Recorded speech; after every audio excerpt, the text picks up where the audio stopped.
Hey guys, welcome to today's video. We really wanted to sit down and do a recap about traveling here to the Philippines because during that video that we just posted about traveling to the Philippines, there was so much that happened that we really didn't get a chance to pull out the camera and say exactly what was going on. So we've been dying to fill you in on all the details of how the trip went, the good and the bad. Hopefully today we can share with you guys all the experience of the, like what she said, the ups and the downs. And did you say that? Yeah, the good and the bad. The goods and the bads. The goods and the bads. Yeah. So as you can imagine, traveling with the kids was very stressful, but we tried to be positive throughout the entire thing. And so we want to just point out the hard things, but in a positive way, because we definitely don't want to complain and say how hard it was or anything, but we want to be realistic and show the real stuff and not just like, oh yes, we traveled and it was perfect and we're here and it was no problem. Because we're not the perfect Facebook family. Our kids are not perfect. They're regular kids, and that's what we want. They act like kids. Anyways, let's start from the beginning then. Yeah.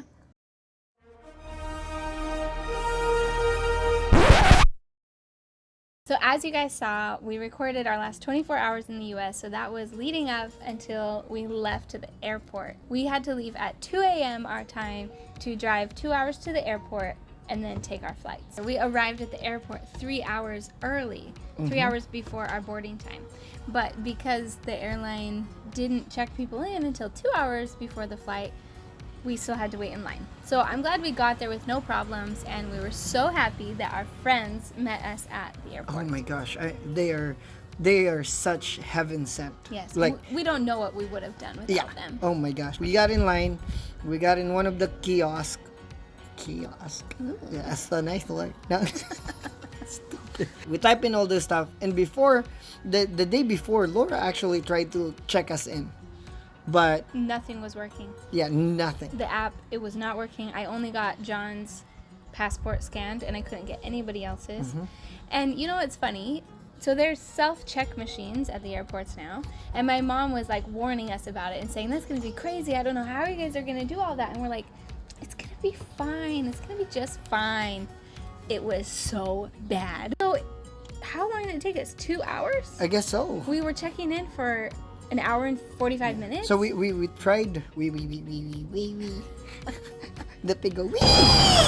No, we tried checking in 4 times, and like each time you have to like scan every single card, you know, and then every time we'll ask one person, okay, can you help us with this because it's not working, and she's like, oh yeah, do this, and they'll ask, do you have a return ticket?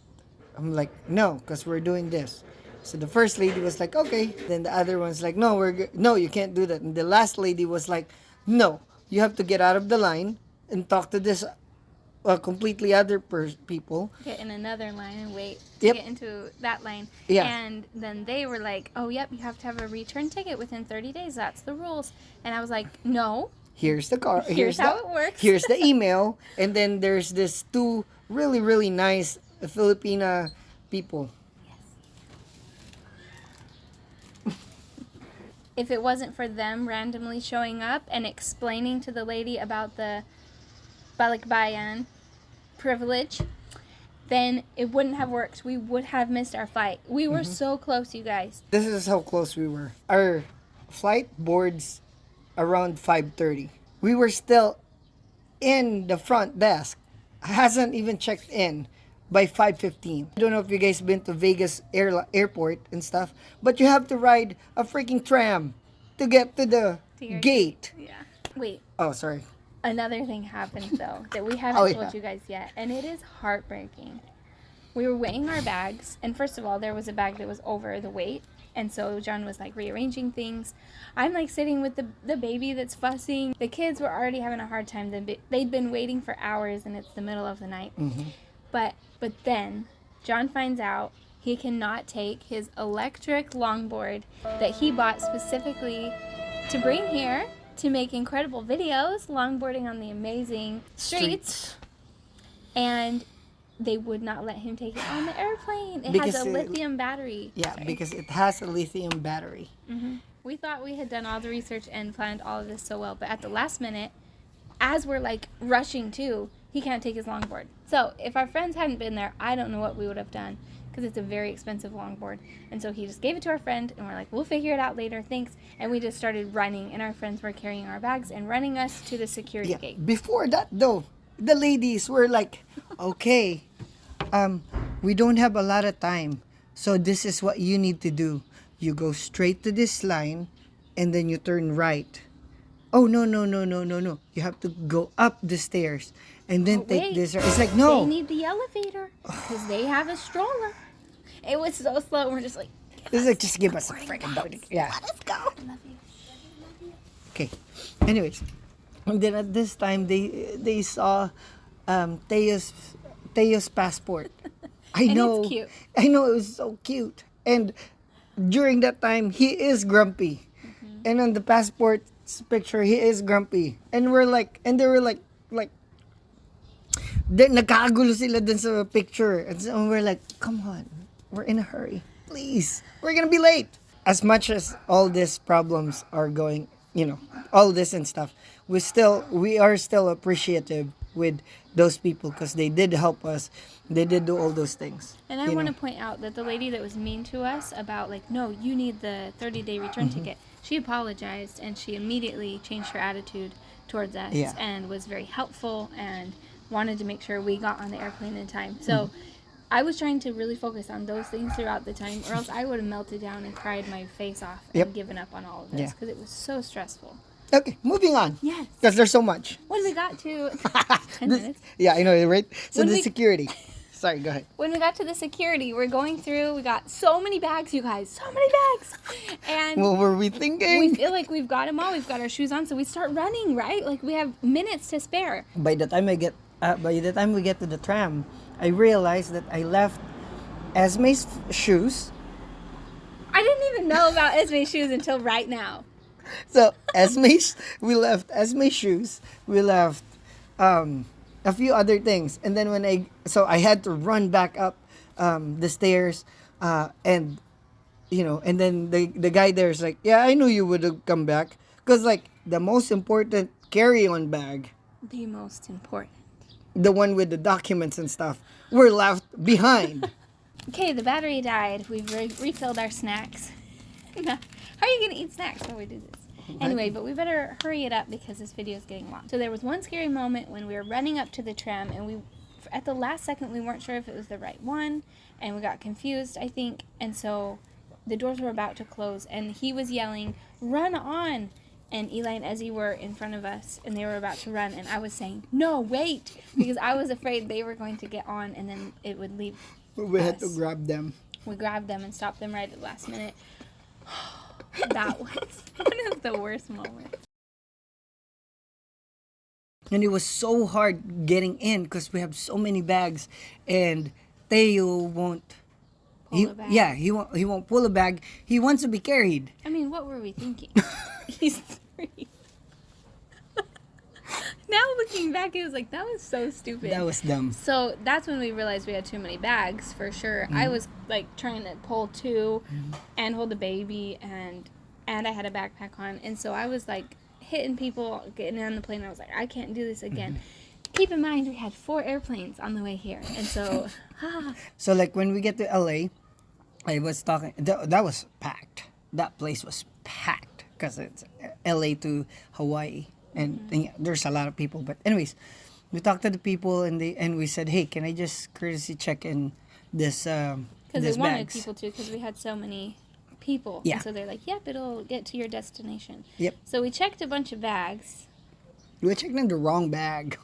You We remember? weren't thinking straight at all. Remember that very important check-in bag that we left in the security? We checked in that bag. Because we weren't thinking straight, and we weren't communicating well, and it was just like, okay, let's check all these in, so we solved that problem. But then we didn't have our important stuff until the very end, and we weren't sure it was going to make it, and that we'd even be able to get into the Philippines. Emotional damage. It was so stressful. Okay, so the flight to LA went really well. It was very short. The flight to Hawaii went pretty well. It was a little bit longer, I think 6 hours. And then Hawaii to Guam, hardest flight we had. We could not sit by each other on that flight. When we were getting our tickets in the beginning, it was very, very hard. A lot of you are very concerned, like, why did you have so many flights? And why did you do that to yourselves? But that was all that was available. We would have had to pay so much money. I'm talking thousands and thousands of dollars more to get a one-way. And this was all we could get. They were selling out like crazy, and prices were crazy. So one of our seats was clear over here, and then the rest of the seats were in this area. And so I chose in the beginning to sit there with the baby, and John would be with the kids. Well, before long, I was really bothered by the people next to me. There was two big guys, and they were not giving me space. They were totally spread out and didn't mind touching me.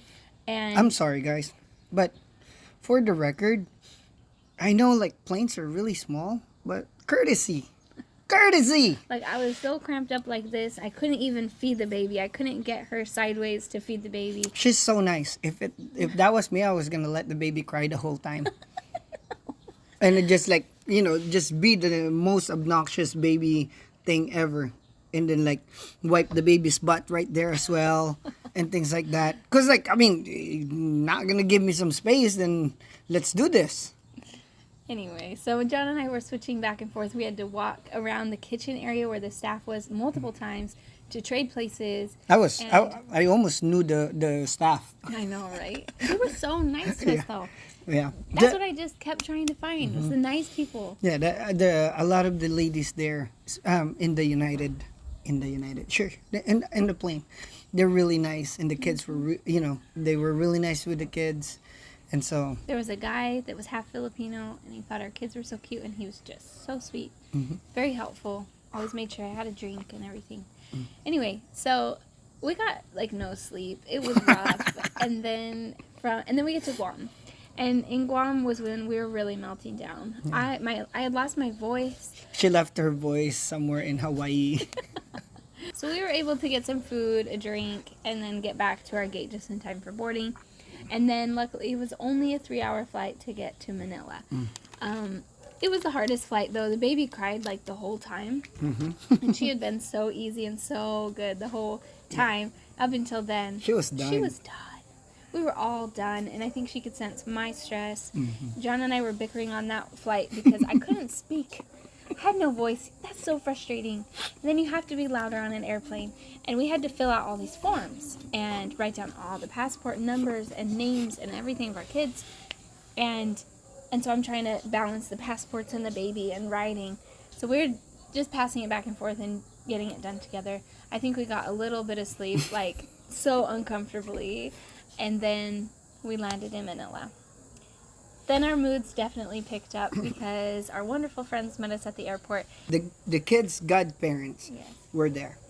And we didn't know that. And that was fun. And they brought snacks and drinks and things for us for our trip home because we didn't want to stay in Manila. I know it's probably crazy after so many flights, like 24 hours of flying to drive and get on a ferry too. But that's what we chose to do. We just wanted to get home and then be able to rest fully. So we made the drive with our wonderful friends that picked us up, and then we rode on the ferry for about 2 hours, and then we made it home. So a highlight of the trip that I wanted to mention, just so we can remember, is in Hawaii, we met up with a family that was moving to, what was it? That little island? Palau. Yeah, I think it's Palau, yeah. Okay. I think it's Palau. They were moving to Palau. And it was so crazy. Because it's almost exactly like us. Yeah, they decided... Minus the YouTube. Yeah, and they just had this opportunity for a job to move there. And they had 2 young kids, and they were like these young people. And I was like, wow, what's bringing you there? And they're just like, oh, we just thought it'd be a fun adventure.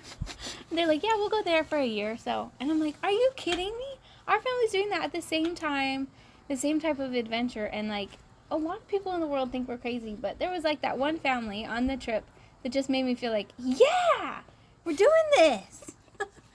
So I was really grateful for that, and lots of little things. I wish I could remember them all, but there were so many great moments where I was like, I can't believe we're doing this. Like, but this is awesome and this is what we're supposed to be doing, and it feels so good. Even with all the craziness or all the hectic stuff that's going on in each flight and whatnot, there's still like everything is going to place. It's kind of like a puzzle. I won't say it's destined to happen, but I feel like everything supposed to be like that. For example, the flight like that. We learned that's like, oh crap, we have way too many stuff. And then it's like, oh, you guys can check in your bags. And so like we checked in 2, and then we checked in another 2. Yeah, it's like each airport is like a learning thing. Yeah, I just feel like we had so much help through each step of the way. And and I would get really, really stressed. Inside, I felt so stressed, like, this isn't going to happen, is it? And this is going to be one of those awful learning experiences. How are we going to manage? But then we'd get through that, and I'd be like, oh, okay, we're good. And then another thing would come up. So in the very end, when we got to the airport in Manila, we went through everything you're supposed to do, and we were getting out, and we realized we don't have our paperwork. It was in that checked bag, and you don't get to the baggage till the very end.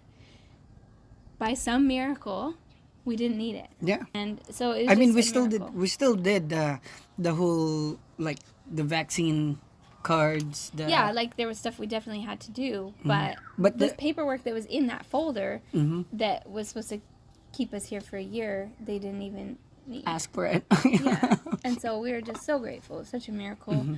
I mean, I'm sure we could have worked it out somehow, but at that time when you're so tired, one more thing, it just would have been so hard on the kids and everything. So I was really grateful. Everything worked out. And something that my friend Chrissy, Reina's ninang, in the airport before we left, she said to me when I was like stressed, like, what is happening? Like, we're going to miss our flight. And she was like, it's worked out this far. Everything has fallen into place. She said, everything has worked out up until this point. You have overcome so many obstacles. Everything is going to work out. Don't worry. Just trust it. Have faith. You're going to get there. And so I held on to that through the entire travel. It was crazy up and down. But man, it was an awesome adventure. And it's just the beginning of this incredible trip here in the Philippines. And now we're Living there. here. Yeah. And so adventure begins, right? Yeah. So we can't wait to share so much more with you.